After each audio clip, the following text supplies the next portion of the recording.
하나님께서 창조하신 세상은 참 아름답습니다. 특히나 아름다운 것은 이 아이들의 모습을 볼 때면 더 기분이 좋아지는 것 같습니다. 우리 성도님들이 막 아이들이 나오니까 벌떡 일어나셔서 여기저기에서 사진 찍으시는 모습을 보면서 주님이 창조하신 것 중에 가장 아름다운 것 중 하나는 바로 인간이구나, 이런 생각을 다시 한번 하게 됩니다. 우리 서로를 더욱 사랑하고 아끼게 되는 귀한 안식일이 되었으면 좋겠습니다. 오늘 우리는 그리스도인 공동체와 섬김이라는 주제를 가지고 하나님의 말씀을 나누려고 합니다. 주님께서 이 시간 우리와 함께 하셔서 우리의 삶에 더욱 큰 행복이 마련될 수 있도록 채워주시기를 기도해 봅니다. 함께 요한복음 13장 14절에 있는 말씀을 먼저 함께 읽어보도록 하겠습니다. 다 함께 읽어볼까요? 시작! 내가 주와 또는 선생이 되어 너희 발을 씻겼으니 너희도 서로 발을 씻어주는 것이 옳으니라. 아멘. 우리 주님은 승리의 하나님이십니다. 우리의 대적들과의 싸움에서도 늘 이기시지만 우리 안에 있는 죄의 문제에 대해서도 주님은 늘 승리하십니다. 우리를 대신해서 우리의 모본이 되셔서 우리의 영적인 승리를 가져오신 하나님께 찬양합시다. 그리고 그 하나님을 만나고 그 하나님이 이루신 놀라운 승리를 우리의 것으로 만들어 봅시다. 오늘도 그 아름다운 기적이 우리 안에 일어나게 되어 죄로 인해 얼룩진 이 사회가 조금이라도 밝아지고 우리의 가정이 더욱 행복해지게 되기를 예수님의 이름으로 축원드립니다. 이 세상의 사회 질서는 약육강식의 기반을 둔 피라미드 구조로 대부분 이루어져 있습니다. 카스트 제도나 분건 제도, 그리고 양반 제도와 같은 과거의 수많은 제도들은 이러한 사회들이 결국 계급 사회로 만들어지고 소수의 사람들이 다수를 다스리는 방식으로 이루어지게 되는 것을 보게 됩니다. 이러한 사회가 필연적으로 피해를 서로에게 준다는 것은 이미 우리가 역사를 통하여 잘 알고 있는 부분입니다. 소수를 위해 다수가 희생하는 이러한 시스템은 자연스럽게 사회를 어느 순간까지 계속 망가지게 만들고 결국 견디지 못한 피지배층이 봉기를 하게 되는 것을 통하여 결국 이 제도가 파괴되고 부서지는 것들을 보곤 합니다. 우리는 이 많은 사회들이 얼마나 병들었고 아파왔는지 잘 알고 있습니다. 그러나 현대 사회에 있어서도 이러한 모습은 그다지 바뀌지 않는 것 같습니다. 부익부 빈익빈이라는 양극화로 이 특징이 명확하게 나타나고 있으며 현대 사회의 이 모든 모습들 또한 결국 그 막바지를 향하여 달려가고 있다는 것을 요즘 더 많이 느끼게 됩니다. 코로나가 지나가고 난 뒤에 더욱더 큰 소득 격차가 생겼다는 이야기가 있습니다. 지금 이 경기가 더욱 악화되는 과정 속에 어려운 삶 속에 있었던 사람들은 심지어 전세 사기니 이런 일들까지 일어나면서 더 악재가 덮여지고 있고 그 일들을 통해 소득 격차는 더욱더 극명하게 갈려 나가고 있습니다. 부자들은 더 부자가 되고 가난한 사람들은 더 가난한 자가 되는 이러한 시대 속에 우리의 사회는 계속해서 더 위험하게 무너져 가는 방향으로 가고 있습니다. 일본 땅값이 미국의 100배가 됐던 시절을 혹시 기억하십니까? 굉장했었습니다. 일본의 그 부동산 열기가 굉장히 뜨거웠고 그 뜨거웠던 땅값이 현재 이렇게 차갑게 식어가면서 잃어버린 30년, 잃어버린 이제는 40년에까지 달하면서 그들의 경제는 뒤로 물러버리고 말았습니다. 그리고 이러한 현상들은 지금 이 전체적인 경제 위기 속에서 세계 경제가 전체적으로 무너지는 경험들을 하고 있고 그 일들이 단순히 일본에서 이루어진 것만으로도 경기가 전체적으로 흔들렸는데 전 세계적으로 이루어지게 된다면 결국 옛 많은 진리들이 무너지게 되었던 것처럼 이 모든 것들도 다 같이 무너질 수밖에 없다라는 것을 우리는 확인할 수 있게 됩니다. 이런 경쟁과 지배의 사회는 언제까지고 계속될 수 없습니다. 이런 사회의 시스템은 결국 우리를 서로 상처 주고 더욱 아파하게 만들기 때문입니다. 그리스도인 공동체의 특징은 어떻게 될까요? 이 사회 공동체의 특징은 이렇게 경쟁 구조로 이루어지게 된다면 우리 그리스도인들의 공동체는 어떠한 모습이 되어야 하겠습니까? 성경은 그 모습을 우리에게 이렇게 표현합니다. 서로 섬겨주는 그런 아름다운 모습으로 말입니다. 오늘의 본문이 분명하게 말씀하신 것처럼 창조주이신 하나님께서 이 땅에 오셔서 제자들의 발을 씻겨주셨습니다. 그 제자의 발을 씻겨주시는 그 과정도 매우 흥미로운 것이 이 제자들은 서로 경쟁하고 있었습니다. 이 사회의 구조와 똑같이 누가 더 높은가에 대하여 관심 가지고 서로 발을 씻겨주지 않고 낮은 일을 자처하지 않으려고 하는 데서 이 사회의 모습과 동일한 모습을 취하고 있었습니다. 그런데 그 모습 속에 주님께서 들어가신 것이었습니다. 이 제자들만의 문제였을까요? 아닙니다. 그 당시에 있는 유대 사회의 모든 공동체의 모습이 다 이렇게 망가져 있었습니다. 하나님께서는 본래 서로를 챙겨줄 수 있도록 하여 안식일이 되는 모든 시간마다 심지어 문 안에 유하는 객을 넘어서서 짐승이라 할지라도 같이 쉴 수 있도록 주님은 서로를 섬기고 봉사하며 그 가운데 행복을 창출해내라고 말씀하셨는데, 안타깝게도 그 당시에는 지배계층과 피지배계층이 너무나도 명확하였고, 더 나은 위치에 있는 사람들은 더 낮은 위치에 있는 사람들을 이용해가면서 자신은 안식을 누리고 있으면서 남들은 고난을 경험할 수밖에 없는 시스템을 굴려가게 되었던 것입니다. 그리스도인 가정이었던 이 마가의 다락방에서도 똑같은 일이 일어났습니다. 예수님께서 3년 반이나 사역을 하셨지만 이곳에서는 안타깝게도 아직도 높은 자와 낮은 자가 있었던 것입니다.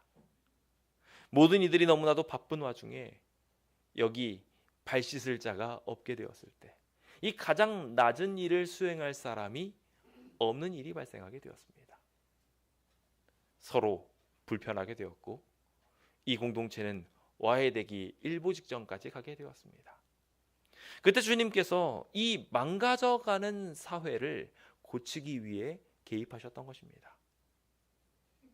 오늘 우리의 삶 속에서도 주님이 개입해 주시기를 기다리십니까? 그 아름다운 기적이 오늘 우리 안에 일어나게 되어 이 제자들의 모임이 바뀌게 되기를 예수님의 이름으로 축원드립니다. 저희는 오늘 이 섬김이라는 키워드들을 두고 그리스도인 공동체는 어떻게 섬김을 베풀어야 하며 이것이 어떻게 우리의 삶 속에 적용되어야 할지 함께 생각해 보려고 합니다.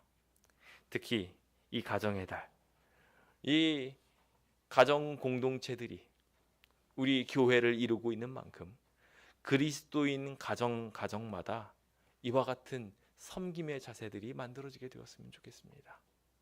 어린이날이 되었을 때 모든 이들이 어린이를 사랑하고 보살펴주고, 어버이날이 되었을 때 어버이를 더욱 깊이 생각하며 보살펴주듯 이와 같은 일이 단순히 한 날에만 국한되는 것이 아니라 주님의 거룩한 모본을 따라가고 있는 그리스도인 공동체의 참된 모습으로 자리 잡게 되기를 기도합니다. 함께 그 아름다운 기적들이 어떻게 이루어질 수 있는지 생각해 보며 오늘 주님이 주시는 축복들을 함께 나누어 봅시다. 첫 번째 우리가 함께 생각해 볼 것은 바로 섬김이라는 키워드를 우리의 삶 속에 이루기 위해서는 사랑이라는 것이 우리의 삶 속에 들어와야 한다라는 것이 첫 번째 비결이자 우리가 반드시 기억해야 될 부분이라는 것이 우리 안에 들여지게 됩니다. 함께 요한복음 3장 16절에 있는 말씀 함께 읽어보도록 하겠습니다. 너무나 잘 아시는 말씀이죠. 시작. 하나님이 세상을 이처럼 사랑하사 독생자를 주셨으니 이는 그를 믿는 자마다 멸망하지 않고 영생을 얻게 하려 하심이니라. 아멘. 자, 여기 이 위대한 복음은 우리에게 어떻게 구원이 이르렀는지 설명하고 있습니까? 이 본문은 우리한테 독생자가 허락된 이유에 대하여 하나님이 세상을 이처럼 사랑하셨기 때문에 이 일이 일어났다고 설명합니다. 사랑이 주님을 이 땅으로 보냈고, 사랑이 주님이 인간으로 변하여 이 땅으로 오게 하셨으며, 그 사랑이 우리 모두를 연결짓는 아름다운 기적으로 드러났던 것입니다. 그 아름다운 일들이 사랑 때문에 일어났다는 것은 우리의 삶 속에 참된 섬김이 만들어지려면 마찬가지로 사랑이 선행되어야 한다는 것을 명확하게 이해시켜주게 됩니다. 하나님의 사랑은 모든 일의 원동력이 됩니다. 우리의 섬김의 발현도 이 사랑에서 실천되게 되지요. 이것은 세상과 우리를 명확하게 구분짓는 구분선입니다.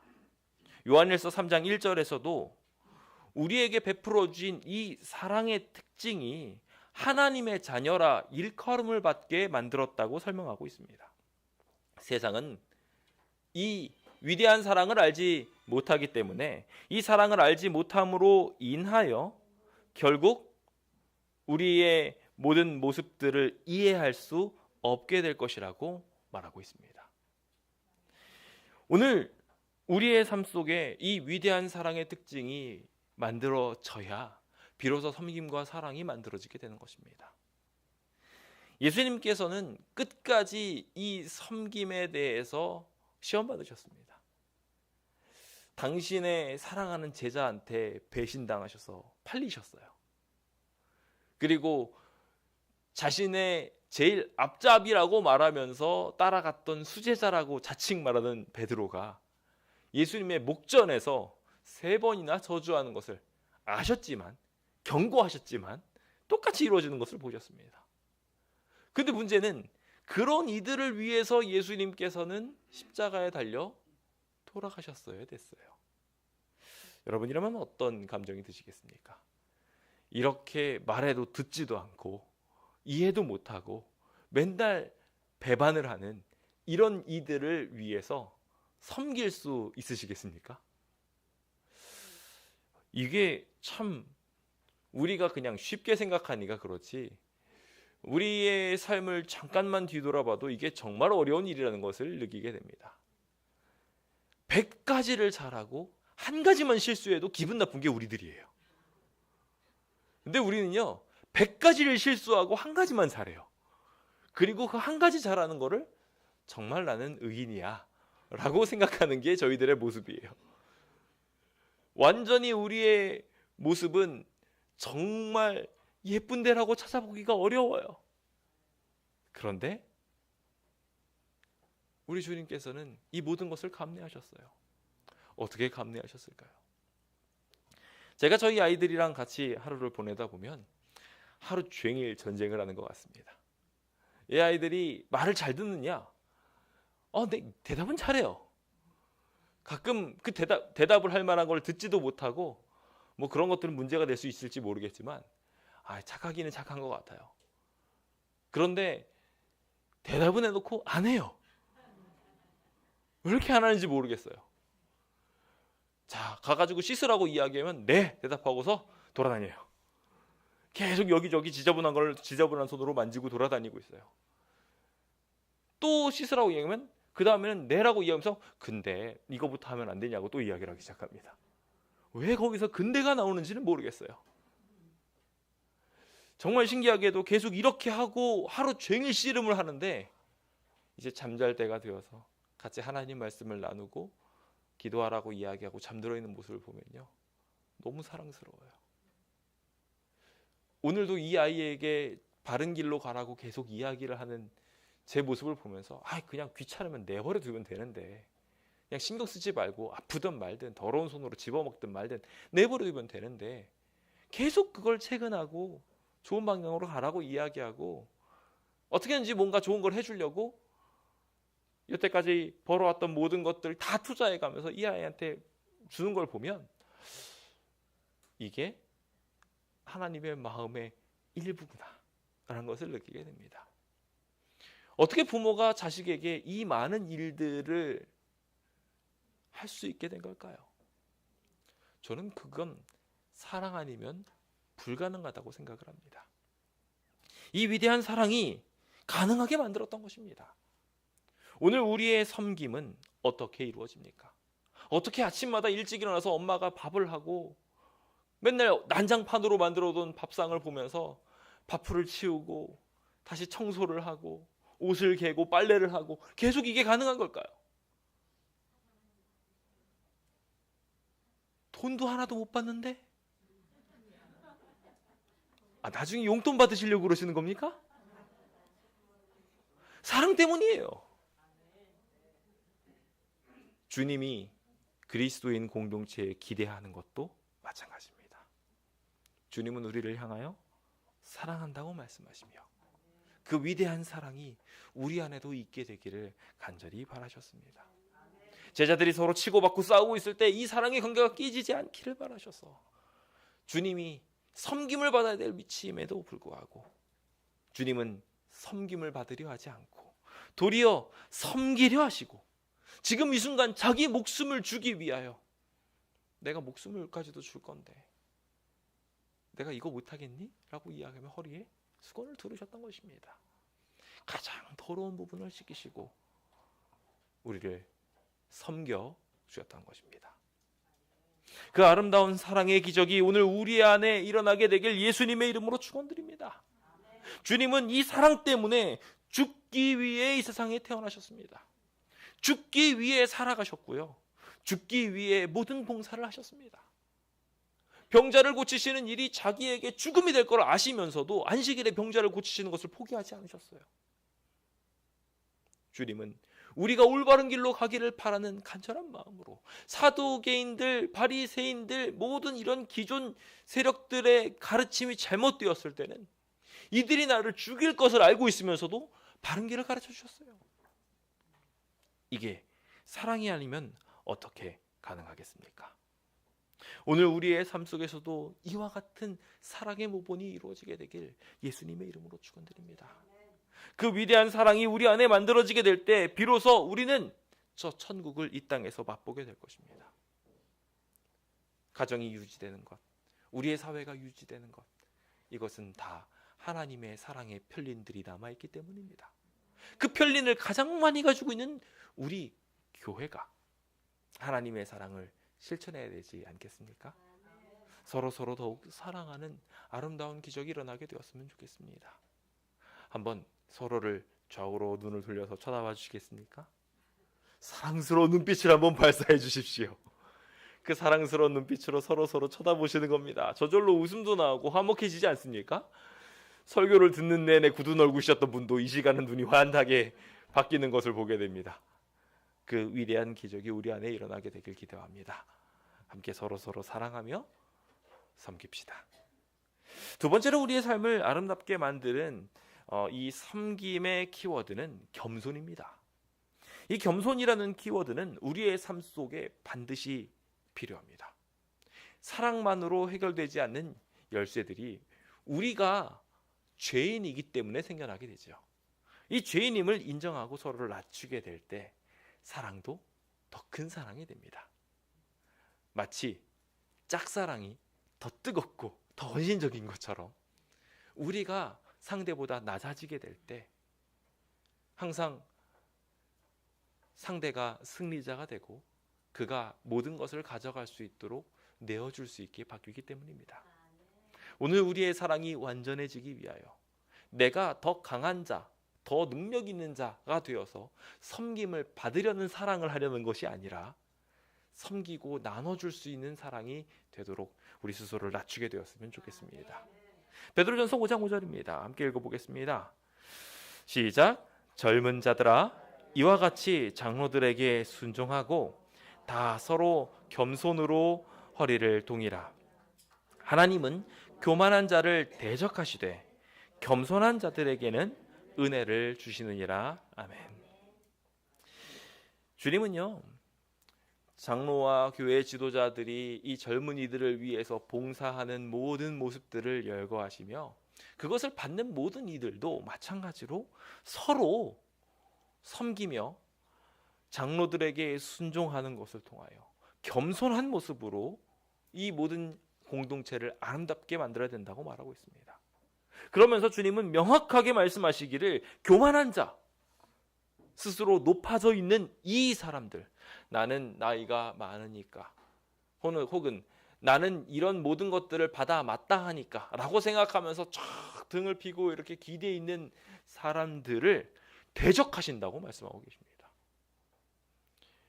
반대로 겸손해진 사람들, 주님 앞에 낮아진 사람들은 주님이 은혜를 베풀어 주신다라고 분명하게 말하고 있습니다. 주님은 당신의 아름다운 이 겸손의 모습을 우리에게 계시해 주시며 나는 마음이 온유하고 겸손하니 나의 멍에를 메고 내게 배우라고 말씀하십니다.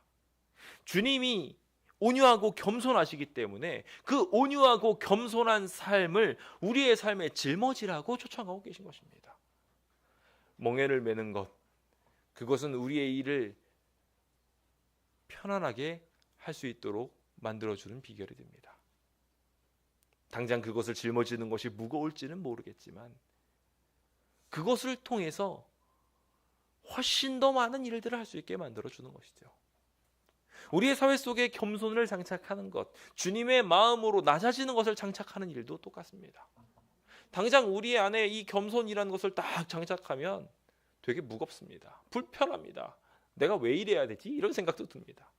가끔은 기분도 나쁩니다. 내가 더 나이가 많은데 이러면서 기분이 막 불편해질 때가 있어요. 근데 그런 상황 중에 우리가 멍에를 메고 주님과 같이 똑같이 겸손한 마음으로 다가가서 말을 하게 되면 나는 잘못하지 않은 것 같은데도 불구하고 낮은 모습으로 싹 다가간 그 모습을 보면서 이 사람이 더 나이도 많고 존경받아 마땅하고 더 똑똑하고 막 그런데도 불구하고 스스로 낮아진 모습을 보고 다른 사람이 감동을 하게 됩니다.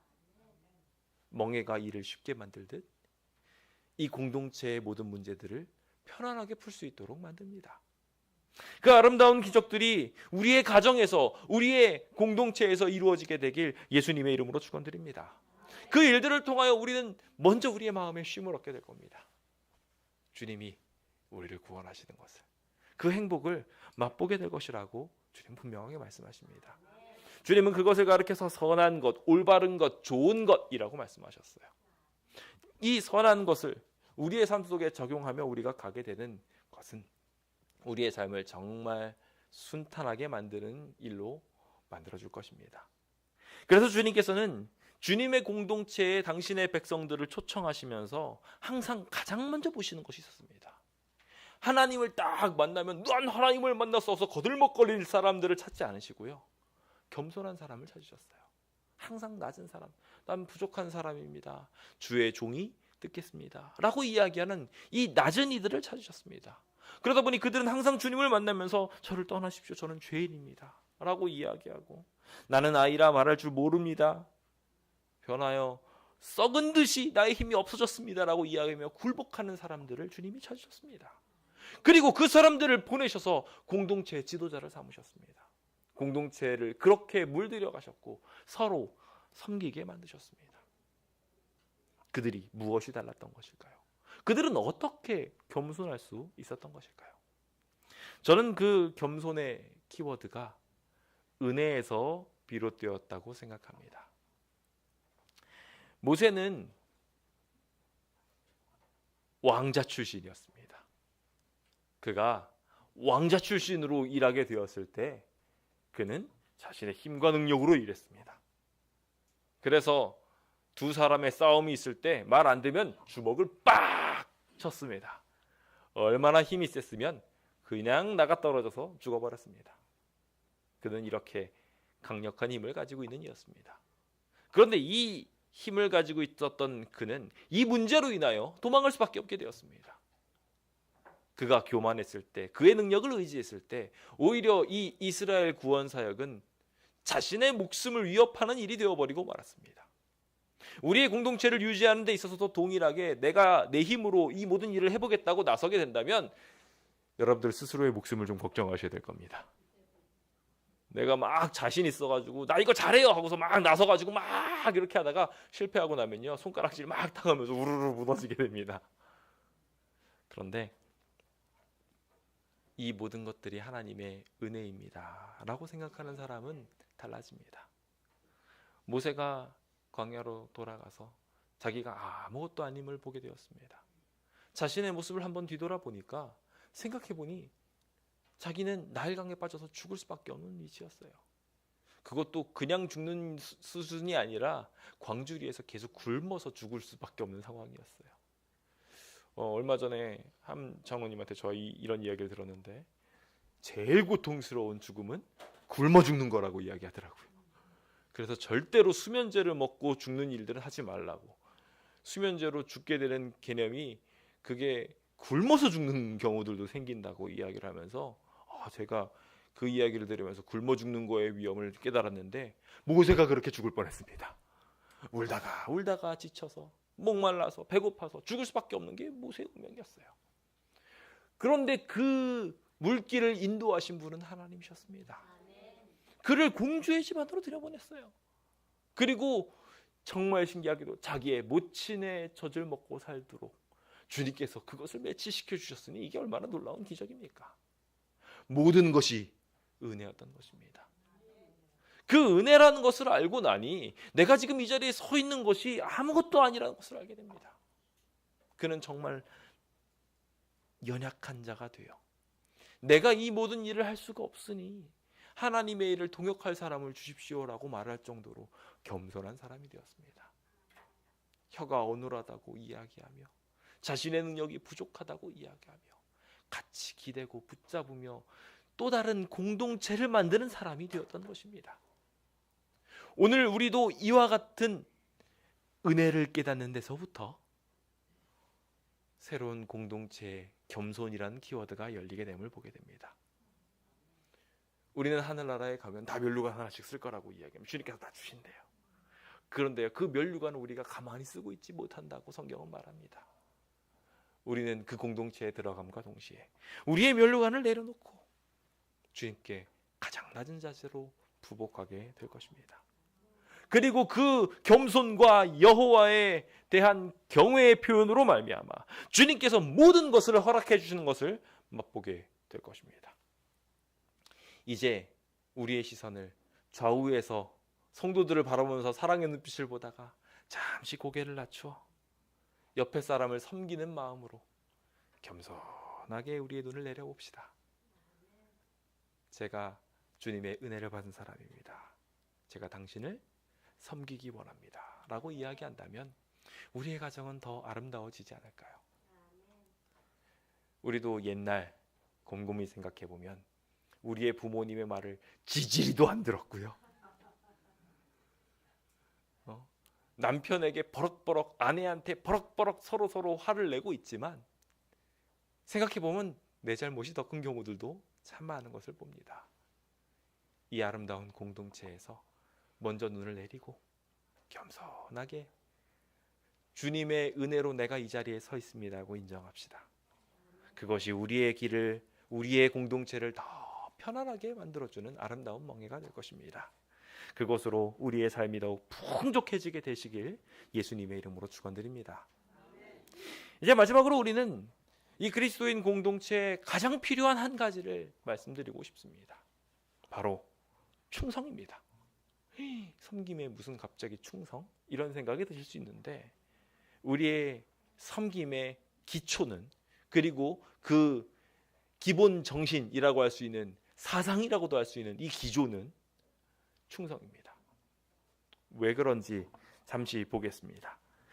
디모전서 1장 12절에 있는 말씀을 먼저 읽어볼까요? 시작.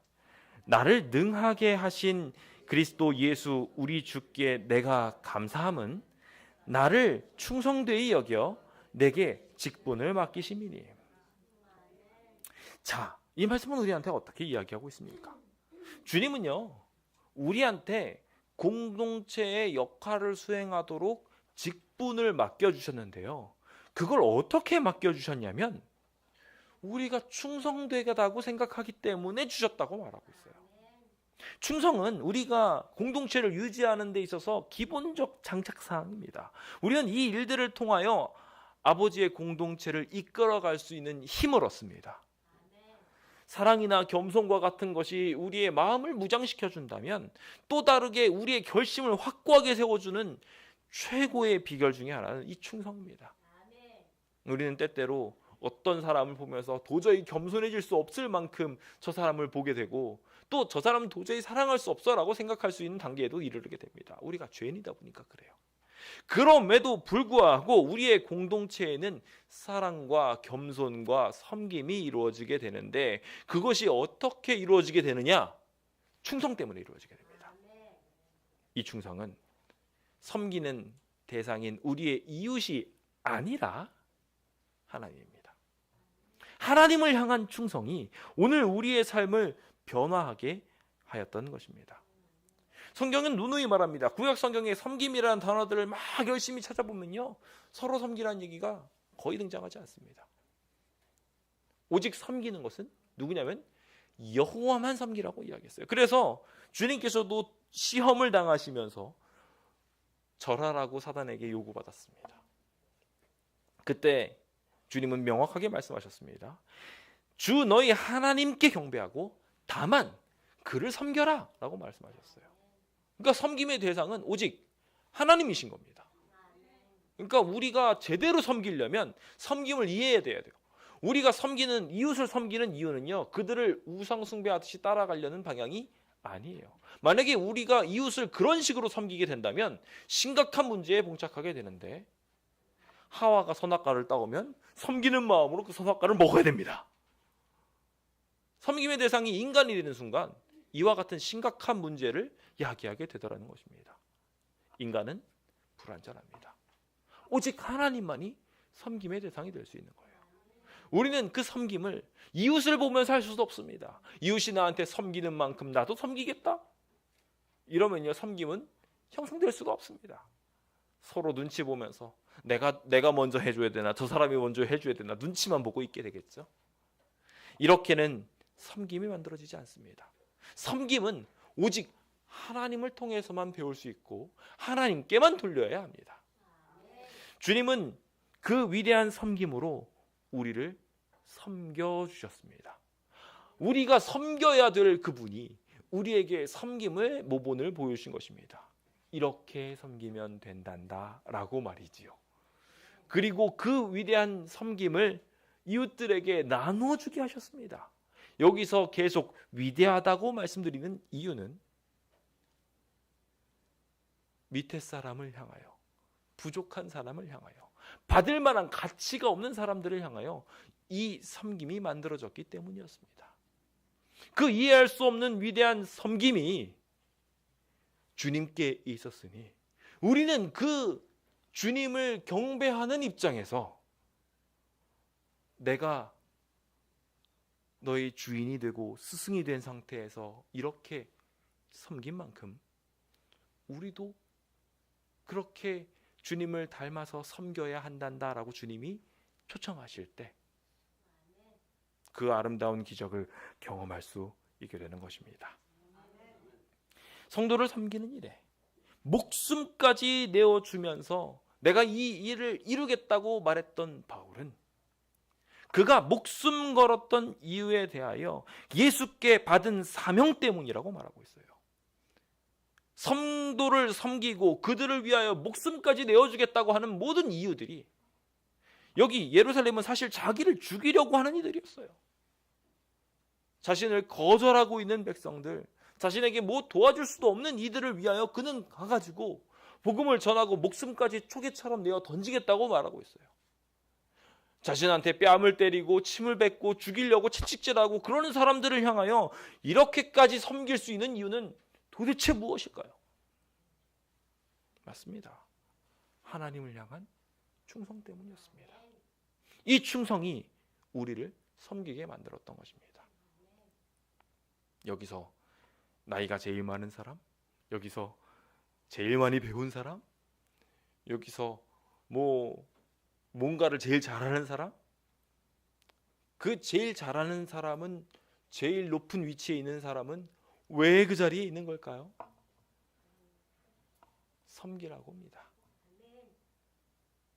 오늘 그 아름다운 천국의 원칙이 우리 안에 이루어지게 되어서 그 섬김이 우리의 안에 꽃피워지게 되길 예수님의 이름으로 축원드립니다. 성령이 피로 사신 교회, 그러니 우리는 충성으로 섬기겠다고 말하면서 양떼를 위하여 서로 삼가고 섬기고 주를 위하여 모든 것을 희생하는 일들이 우리 안에 이루어져야 하는 것입니다. 오늘 그 일들이 우리의 삶에 가득 차게 되는 것을 통하여 우리의 이 충성이 온전하게 드러나게 되길 예수님의 이름으로 축원드립니다. 이제 우리의 눈이 좌우를 보다가 밑으로 내려와 겸손하게 내리깔린 것을 마지막으로 저 하늘을 바라보며 저 하나님을 통하여 내가 충성하겠나라고 결심하게 되었으면 좋겠습니다. 우리 함께 하늘을 쳐다볼까요? 따라해 보십시오. 주님, 제가 주님께 충성하겠습니다. 주님처럼 섬기는 자 되게 하여 주소서. 아멘. 오늘 이 아름다운 기적이 우리의 행복한 공동체에 채워지게 되기를 예수님의 이름으로 축원드립니다. 주님은 우리에게 이 공동체들을 사랑으로 맡겨주셨고 충성으로 이끌게 하셨으며 겸손으로 섬기게 하여 주셨습니다. 그 아름다운 공동체의 모습들이 우리 안에 만들어지게 된다면 우리는 저 천국에 부합한 사람이 될 것이라 저는 확신합니다. 성경은 지금 천사들의 모습에 대하여 이렇게 기록합니다. 모든 천사들은 섬기는 영으로서 구원받을 상속자들을 위하여 섬기라고 보내졌다고 말하고 있어요. 자, 천사들이, 하늘에 있는 존재들이 어떤 존재라고요? 저 천국에 부합한 사람들이, 저 존재들이 어떤 존재라고요? 섬기는 존재라고요. 그러니까 우리가 하늘나라에 가가지고 하늘에서 사는 사람이 된다면 어떤 사람이 되어야 마땅하겠습니까? 그렇습니다. 섬기는 자가 되어야 하는 것입니다. 서로 섬기고 봉사하며 하늘 공동체원으로 우리가 만들어지게 될 때 이 선한 행실의 증거들로 인하여 놀라운 기적들이 쫙 펼쳐지게 될 것입니다. 주님께서는 주님의 나라에 부합한 사람들을 고르면서 이러한 선한 행실의 증거가 있는 사람들을 고르시겠다고 말씀하셨어요. 우리가 교동문에서도 함께 읽었죠. 이 교동문에서 지극히 작은 자 한 사람에게 한 것이 곧 누구에게 한 것이라? 내게 한 것이라. 주님은 섬김을 기조로 이 백성들을 구원하시고 하늘로 이끌어 가실 것입니다. 우리의 삶이 고단하겠지만 얼마나 힘들겠어요. 말 안 듣고 신경질 내고 짜증내고 나를 막 미워하고 이 괜한 오해하고 막 그런 사람들 향해서 섬기라고 주님 보내셨습니다. 우리 집안에 있는 것들이 제일 큰 왼수들이지만 우리 그 제일 큰 왼수들을 원수를 사랑하라는 마음으로 가장 큰 섬김으로 대해봅시다. 그 위대한 기적이 우리 안에 일어나게 되어서 주님이 보여주신 그 씻김의 기적이 우리 안에 일어나게 되는 아름다운 기적이 꼭 일어나게 되기를 간절히 바라면서 오늘 하루 내내 좌우를 향하여 사랑의 눈빛을 보이시고 겸손하게 눈을 내리깔고 주님을 향하여 늘 충성하는 눈빛을 보이는 멋진 주의 백성 되시길 간절히 바라면서 오늘 모든 말씀을 마치도록 하겠습니다. 감사합니다.